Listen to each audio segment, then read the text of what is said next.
nzambe penza abatela abakisa elebi nake koluka na mobali bapolisier bazokanga biso toyebi eloko te bakokanga biso réponse eza te.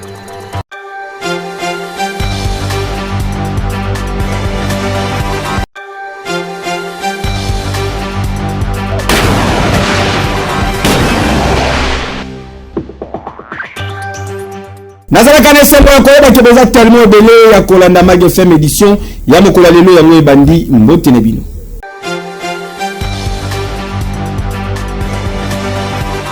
C64 ba reporter marche na bango prévu pour le 22 juillet pe ba fixer ultimatum na pouvoir ti le 15 août ba organiser dialogue inclusif. Bolanda. Coalition article 64 pour la défense de l'ordre constitutionnel C64 en sigle ba annoncé report ya marche pacifique oyo babongisaki pona mokolo ya mercredi 22 juillet pona kosukisa yango liboso ya palais de la nation. Selon communiqué oyo etangamaki, décision oyo ezali suite ya appel lancé le 18 juillet na Syncope SCC invitant C4 bapé sa véritable chance na dialogue. La coalition C64 réaffirme avec force que le peuple congolais ne permettra aucune remise en question de la Constitution de la République démocratique du Congo, conformément aux articles 70 et 220 de la Constitution. Nul ne peut exercer plus de 2 mandats à la tête de l'État. Le respect de la Constitution demeure la condition indispensable de la paix, de la stabilité, de l'unité nationale et de l'alternance démocratique. La C64 a noté qu'à l'issue de l'audience accordée aux responsables de la Synco et de l'SCC, la présidence de la République a annoncé que le président Félix Antoine Tshisekedi entendait organiser un dialogue inclusif, apaisé, résolument républicain, dans le respect des institutions et de la Constitution. La coalition C64 prend acte de cette déclaration et demande que le dialogue national inclusif soit officiellement convoqué dans les délais les plus brefs pour permettre à la nation d'aborder dans un esprit de responsabilité et de vérité les causes profondes de la crise que traverse notre pays. L'agression extérieure et l'insécurité persistante dans l'Est de la République, la crise de gouvernance, les difficultés économiques et sociales, ainsi que les réformes nécessaires à la réunification du territoire national, la consolidation de la paix et de la démocratie dans le strict respect de la Constitution. La C64 rappelle que le dialogue ne saurait constituer un instrument destiné à remettre en cause les principes fondamentaux de la Constitution.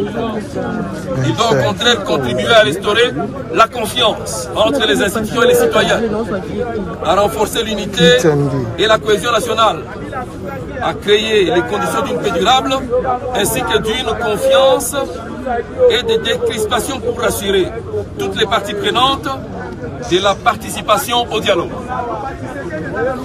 Répondant à l'appel lancé par la Synco et l'SCC, respectivement représentés par son éminence Fridolin, cardinal Ambongo et le révérend président André Bokundoa, invitant ce samedi 18 juillet 2026, la C64 a donné une véritable chance au dialogue. À la suite des réunions de la conférence des présidents du samedi 18 et du lundi 20 juillet, la coalition C64 a décidé, dans l'intérêt supérieur de la nation et fidèle à son engagement constant en faveur d'une résolution pacifique de la crise, de reporter la marche pacifique initialement prévue le 22 juillet 2026. Cette décision constitue un geste de responsabilité. Elle traduit la volonté de la coalition d'épuiser toutes les voies du dialogue avant d'envisager toute nouvelle mobilisation citoyenne. Elle ne saurait être interprétée comme un renoncement à la défense de l'ordre constitutionnel, ni comme un affaiblissement de sa détermination. La responsabilité de la suite du processus repose désormais sur Félix Tshisekedi et son régime. La C64 prend cette position forte du crédit moral des pères de l'Église. Il met en garde le pouvoir de tout acte de provocation par toute nouvelle mesure allant dans le sens de la poursuite du processus de changement de la Constitution, notamment la promulgation de la loi sur le référendum. La 64 rappelle que les Congolais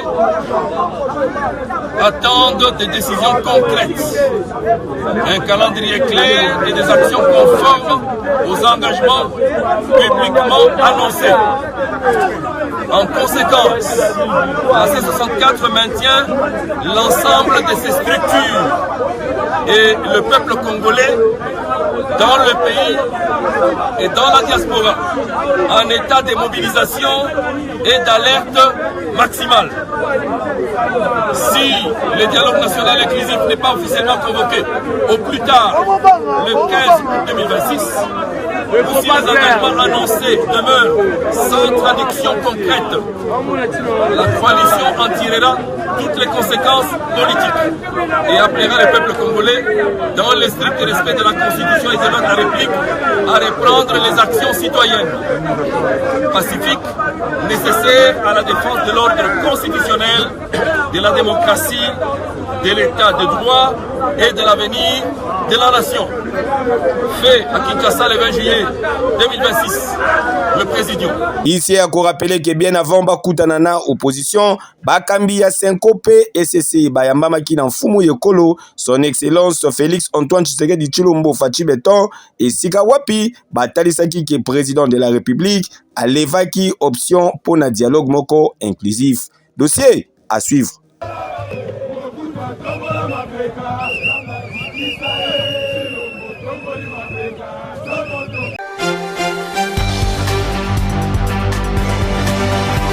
Prince Penge moko ya figure de opposition a pesi ba raison nini oyo ba reporter marche prévue pour le 22 juillet oyo.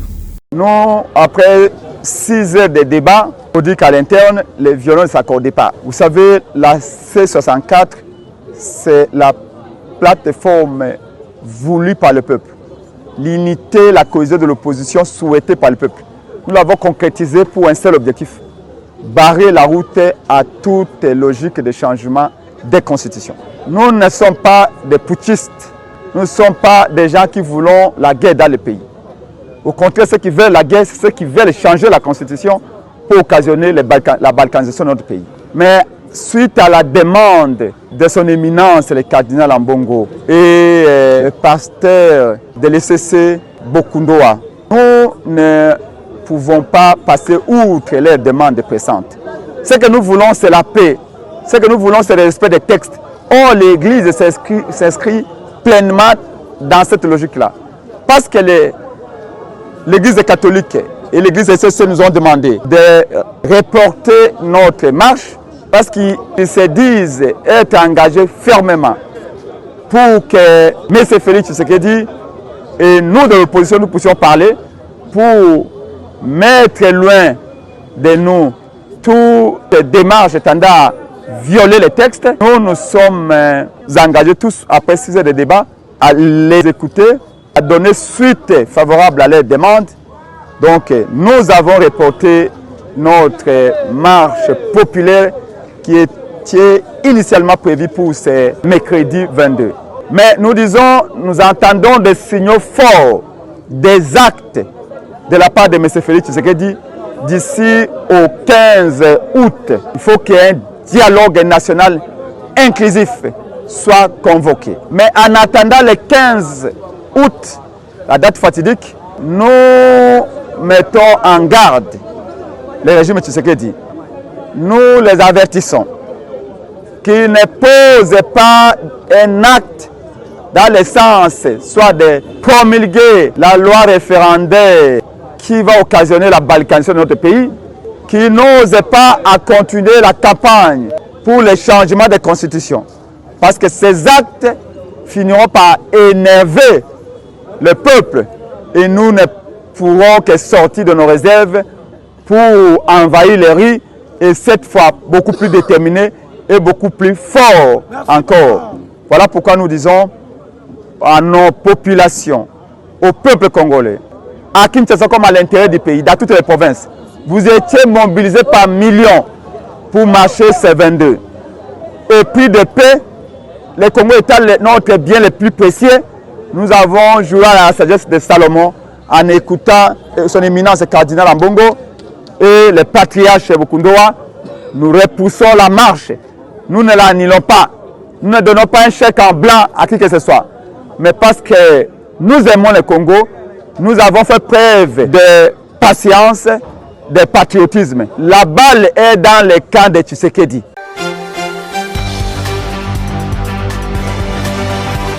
Malgré interdiction, il y a hôtel de ville Sengobo Baki Bandeko ya Union Sacrée, Badlobi ke Bango Bako marché kaka pona ko soutenir ba institution pe ba forces armées et République démocratique du Congo. Nous avons suivi avec attention particulière les recommandations du gouverneur de la ville province de Kinshasa par rapport à l'interdiction de la marche du 22. Nous avons décidé de maintenir notre marche parce qu'il s'agit bien d'une marche pour la protection des institutions de la République et l'encouragement à nos FARDC. Bien entendu, suivra demain une grande réunion de l'Union Sacrée où nous attendrons encore d'autres échos par rapport au renforcement de cette marche du 22. Le gouverneur a donné la position du gouvernement provincial de la ville de Kinshasa.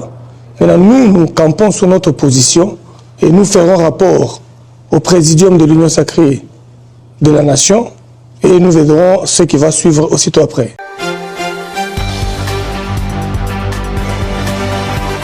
Nangambouya parti présidentiel, secrétaire général Augustin Kabouya AK47 azali contre marche ou Union Sacrée azali organisé PA Lobby et concerné IDPS Atamukete. Secrétaire permanent à Union Sacrée aza chef ya présidium à Union Sacrée. Aza chef ya présidium ya Union Sacrée. Et le Kowana ce qui boye baka oté il faut boyer à partir de l'élo. Et puis na présidium wana ba décision ya présidium ndeoyo ba corrélé na secrétaire permanent. Ngai naza membre ya présidium wana. Mais conflit ya leadership ezo utawapi. Mutu na mutu aza place na ye. Non, mutu na mutu aza place na ye. IDPS viva. Ça ne sert à rien, les amis de la presse, là je m'adresse à vous. Avec tout le respect que je vous dois, il faut éviter la confusion. Il faut nous éviter des polémiques stériles. Nalobi que présidium est inférieur et pas secrétaire permanent. Mais moi je suis membre du présidium. Secrétaire permanent, un membre de l'IDPS. Même au niveau du parti, Oye Aza élu comme député. Mais Bolingito le Benamakamango Dengeni. Ngai Namona Kiboye, je le répète encore devant vous. Je ne vois pas l'importance de cette marche-là. Pourquoi? Bisso, tant que vous êtes en opposition, nous avons critiqué le PPRD avec leur groupe de Koulouna, des chaleurs, Bazatso qui IDPS à Kobima, allez, Bangope Bamina, revolver, na machette. Pourquoi nous voulons emprunter des mêmes méthodes déjà dépassées, puisque soi-disant opposants? C'est un petit groupe de menteurs oyo monaki bango balobio babeti biso babale réel tango bakene na Burundi bakomi kotambola. Ils ont même oublié de visiter les camps de déplacés. Bakongolo bandakuna babosani bango mbongo bapesaki bango epesi bango kipelekesi. Mais écoutez, politiquement, s'il vous plaît les amis, si les plans politiques Baninga passe la même un petit mouvement vers nos déplacés. On va comprendre que bateau va bouger la cabisso. Mais non, bazuka kambongo na bango bakoti na bami tuka aéroport bazongi Kinshasa. Bon, bato bongo siko boko ebisanga ke baza vraiment correct na makambaza ko sala wana. Il devait se vivre. Nde yango na robaki boy. Ndenge tozali awa. Pape Sabatouana occasion T. Baza ebele T. Voyez bien. Biso toyebi comment okoki ko pousser un régime à commettre la faute. Nous avons beaucoup travaillé dans la cellule stratégique tant que tozaki na opposition. Toyeba ni Batouana ndenge bazawana. Même ndenge na solo baboyi. Ebele babouger T, babandoze la kabuya kolobani. Toyebani, comment est-ce que beaucoup de sabatu passe en or boye oh non, bisopeto comment les vendre non. Bako justifier échec na bango kaka pona biso ngana lobaki boye. Biso comme majorité au pouvoir. La police bako utiliser ba drone na presse pour nous couverture ya marche na bango. Comme ça bato bamemaka batramontina oyo drone kozwa image wana na ndenge kolone wana ndenge zoya baza komona bango. Et puis baza un petit groupe biso toyebi tango toza na opposition awo to bando bima biloko mususu pona kosimbisa kaka pouvoir touche l'essentiel bakanganga kaka sangwe tambola oh on a arrêté les militants de l'IDPS ne ongana bandoluka Néo na bandolo kaka bakangangai bakoma na Jeune Afrique bakoma na ba journée bakangaki et puis balbo gouvernement eza vraiment ko tolérer opposition c'est ce que moi je voulais. Mais bango vous pensez que je vous donne un exemple. Fayulu azana bango. Sozeki na Fayulu wako.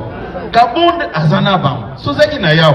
Il a dirigé même ses partis. Vous pensez que baza na ba stratégie ba kotendre biso piège. Pourquoi les gens sont très agités?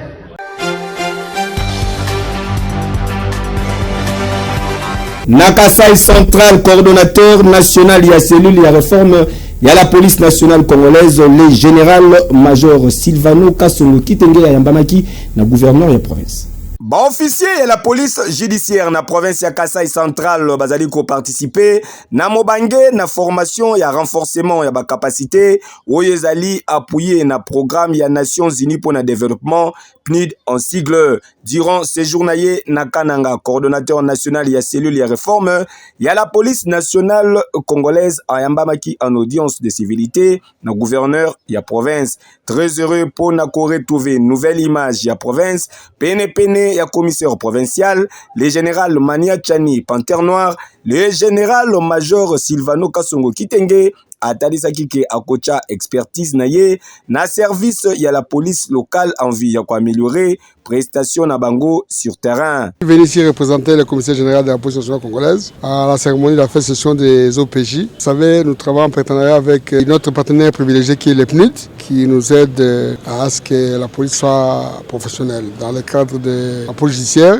nous avons formé 60 OPJ. Cela démontre les soucis qu'affiche dans le commandement de la police à ce que la police soit réellement au service de la population. À pression Belfort fournit une augmentation effective. Il y a personnel, il y a la police d'un niveau provincial. Le général-major Silvano Kasongo Kitenge a rassuré qu'il prise en charge il y a recrue et Sika. Le problème d'effectif, c'est un problème général dans toute la République. Nous avons le plan quinquennal qui a été adopté. Nous avons la loi de programmation qui a été adoptée au Parlement et le commandant suprême l'avait promulgué. On envisage à ce qu'on puisse former 18 000 policiers là, à travers toute la République. 90 000 pour les 5 ans.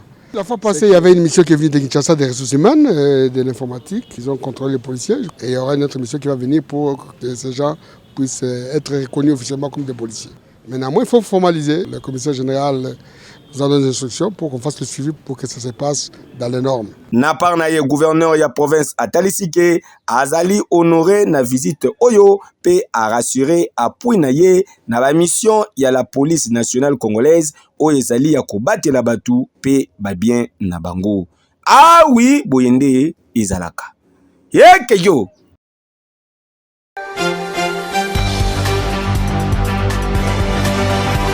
Violence contre les bâtisseurs dans la ville-province, il y a Kinshasa, c'est Tax Force, il lancé sévère avertissement à la population. Namasina quartier 3 pe na poma tete ba jeunes armés na mabanga ba machette pe banzete ba satakaki violemment lobby eleki na ba bâtisseurs de la nation pendant que bazalaki kosala musala na bango ya assainissement ya ville province ya Kinshasa. Parmi ba victimes ya affrontement oyo adjudant chef René Akpondo encadreur na bango ye bazokisi na mutu yoka lisolo netikaka ozalaki. Awa na tongo tozana mosala wa assainissement ya ville. Comme ko mboka tibisoko kosala. Na tongo tozalaki attaquer na bata politique parti ya Martin Fayulu, politicien Martin Fayulu. Ba ye na mabanga na bakaliko na bamba comique non au changement de la constitution. Ba bandia wana biso mabanga na ba machette ba bi kuta prendre na chef na bango to kangai de bazoki singa na libanga na moro na mutu na uto za traitement pa na biso na hôpital na zongi na mosala pona ya pona mosala yango na zali aska mosala na continuer mosala o batinenga. Et Sengeli Boye Bakele lieutenant général Jean-Pierre Kasongo Kabouik, commandant ya service national P ya tax force présidentielle en charge ya assainissement, ya ville province ya Kinshasa a condamné fermement ba acte oyo P a rappelé que ba bâtisseur de la nation bazali a politique bango makambo ya politique et tali bango ata mukete kasi bazali se na mission moko oyo pesa menaki bango na commandant suprême le président de la République son excellence Félix Antoine Tshisekedi Tshilombo mission oyo ezali uniquement ya assainissement ya ville province ya Kinshasa. Na même occasion commandant ya tax force présidentielle commandant ya service national le lieutenant général Jean-Pierre Kasongo Kabouik a annoncé que banquette ezali en cours pour na co-identifier ba agresseur oyo afin que ba répondre na ba acte na bango. Dossier à suivre.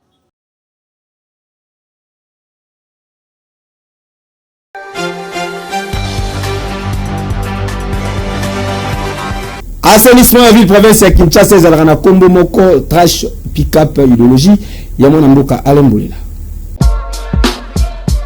Kinshasa ozalaka na République démocratique du Congo yokelanga nanu eloko oyo kaka ndenge na yebisaka bino ke assainissement ya ville province ya Kinshasa eza na solution ndenge pe ezali kosalama. Solution yango eza se na kombo moko trash pick-up. Trash pick-up SRL entreprise ya mwana mboka Alain Bolela le Donald Trump congolais ezali na ba matériel ya solo pe ba personnel qualifié pour na assainir bandaku na bino ba entreprise na bino ba millennium sobovandi pe pour na évacuation ya ba déchets.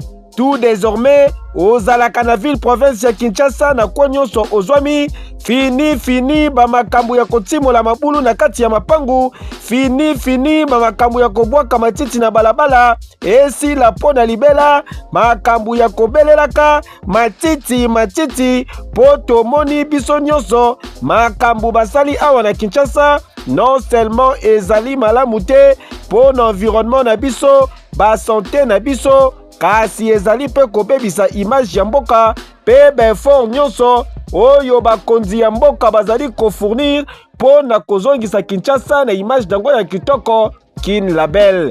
Désormais bo contacter Trash Pick-up. Banoko ozala na entreprise ONG centre de santé atabino batu ya ba supermarché ba particulier kuna na bandaku eza possible pe okoma partenaire ya Trash Pick-up.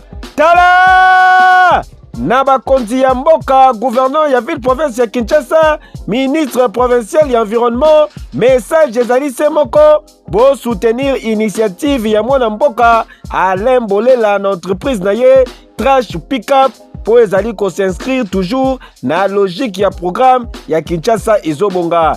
Trash pick-up, suka na boule, suka na idéologie. Heke yo! Oui!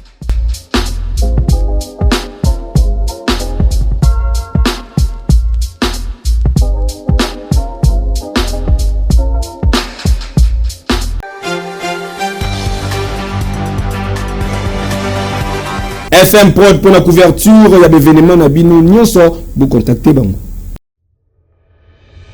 Kinshasa, République démocratique du Congo, Congo Brazzaville, Tinangola, boyo kelanga nanu eloko oyo. Fondation Malou à télévision FM TV bazali offrir na bino ba service na bango ya qualité na ba prix moko hors concurrence. Ezala pona ba reportage, interview, tournage ya ba clip vidéo, ba production audiovisuelle, pe ba service ya ndenge na ndenge grâce ya équipe ya ba professionnels passionnés, pe na utilisation ya ba matos ya solo ya dernière génération. FM télévision azali ko créer ba contenu visuel percutant pe ya haute qualité oyo ezali adapté na ba besoin na bino. Bokanisi esili ouverture ya événement, film d'événement, conférence, ezala mariage, concert, tope d'événement songolo pakala. Esengeli boyeba ke mission ya FM télévision ezali ya ko mettre en lumière ba histoire na bino pe ko transformer ba idée na bino na ba image marquante. Pour na plus de précision, bokoki kokota en contact na FM télévision na ba numéro ezali affiché. FM télévision, nul n'a le droit d'être heureux seul sur la terre. Qui dit mieux?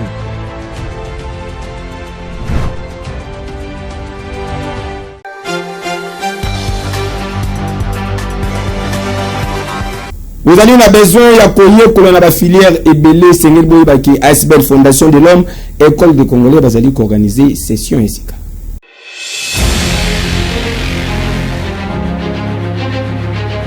Ah oui, ozalaka na Congo Kinshasa yokelanga nanu eloko oyo. Olingaka ozala formé na ba domaine songolo pakala, ozalaka na souci ya kokoma patron na yomoko, occasion yango yo. ASBL Fondation Maison de l'Homme, École de Congolais oyo ezali centre de formation professionnelle, bapesi bino ba opportunité ya koyekola na ba filière ebele. Bazali kopesa ba formation na informatique, na Word P Excel, formation ya bagent d'accueil P ya protocole, formation ya bagent ya coiffure P esthétique, formation ya bagent ya peinture bâtiment P décoration intérieure, bakisa lisusu formation ya logiciel comptable Sage Plus Pay. Bona kotanga kaka wana.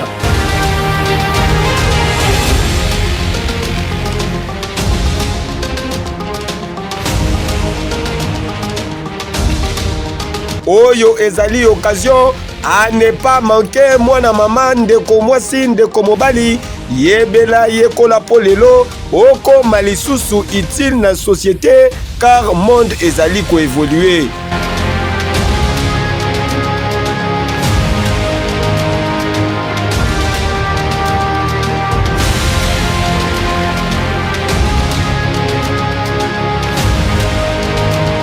Ba adresse ici Yebana na numéro 377 avenue au Congo na commune ya Gombe, référence rond-point Kinmazière, pene ya GG Mart wana, pe lisusu na commune ya Limete na 12e rue Poilou, sokyo komi na Reizam, oza mobimba.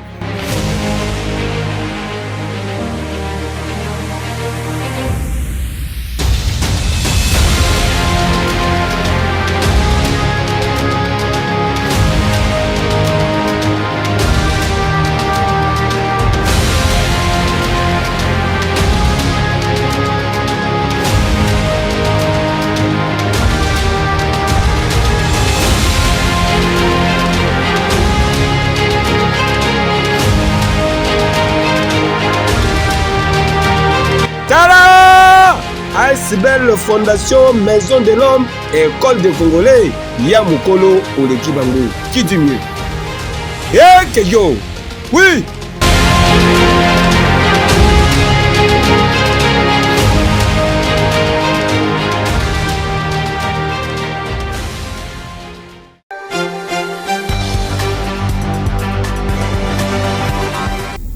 Yebite to le balisusu nini après musala kitoko o babatisseur basalaki nase ya so de mouton ya de bonono kuna bakomba ki kitoko nzole zonga ki malamu kasi lelo wenze zongi lisusu kokamwa.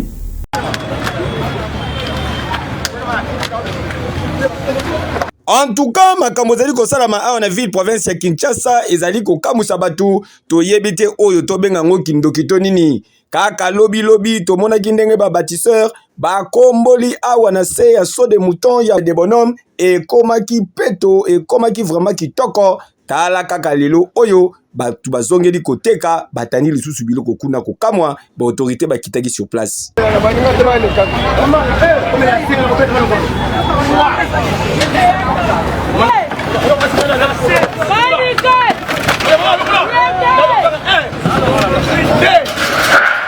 Allez, 3. Allez, 4. Papa, 5. Toi, rapide-moi.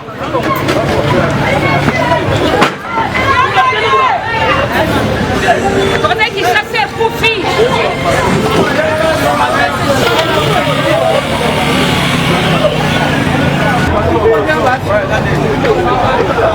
Toza bato ndenge toza komilinga tolinga mpe mboka lo ndenge tobanda kovivre eza malamu te sikoyo mosala mama boyoka mwa commerce na yo kapitale na yo wana luka kobatela ngo place omoni wenze ezali kende koteka kuna bamama na bondeli bino botika biloko ya bakukole oyo bato bake bino wana bosongi botati bato bake bino wana bosongi botati eza malamu te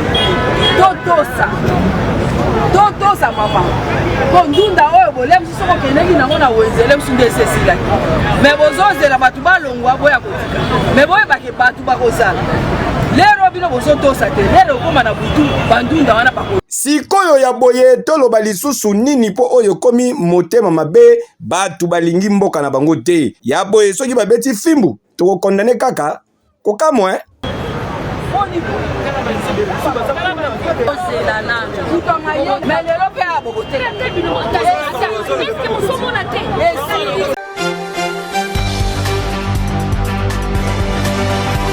Maintenant c'est mon tour ezali bongo album Yasika et artiste musicien Jimmy Loco, la voix angélique d'Afrique azali en plein studio. Vous avez détaillé les mots. Jimmy Loco, nouvel album, maintenant c'est mon tour. Ah oui, tango ekoki pona bamoure ya bonne musique ya République démocratique du Congo pe ya Afrique mobimba bayoka musique ya qualité batika koyoka musique ya makelela wenze po Jimmy Loco, la voix angélique d'Afrique azali déjà na studio esika wapi azali kobongisa album kitoko na kombo maintenant c'est mon tour.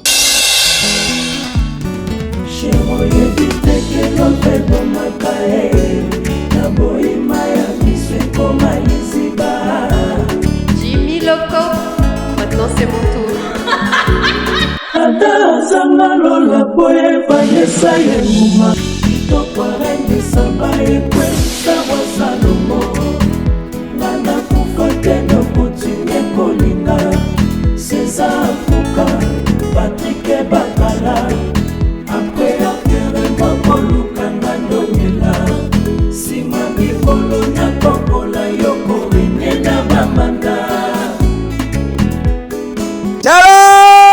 Yaboye nanu ezala te mungongo ya banjelu ezali koyembela bamoure ya bonne musique bo serre sentir po kalate boza déjà ya kosepela. Ah, Jimmy Loco, la voix angélique d'Afrique. Boyende ezalaka. Kejo. Oui. Maintenant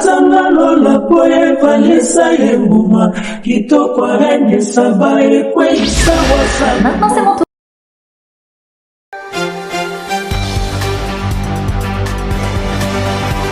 Magafem Yerokola Lelo, Komina Souka, merci pour la confiance et fidélité. Vous souhaiter joyeux anniversaire dans l'international footballeur congolais Francis Kazadika Sengu Aigle Zadio Magique Azali pour célébrer Mbotana Naye Mokola Lelo Fex Monen Azali pour Salama en direct ya Mikilia Poto Champagne Azali pour Mela Malokola Mwana Musala avec Impact Pédologie Profitez bien na mokolo na yo. Francis Kazadika Sengu, que du bonheur te poursuivre.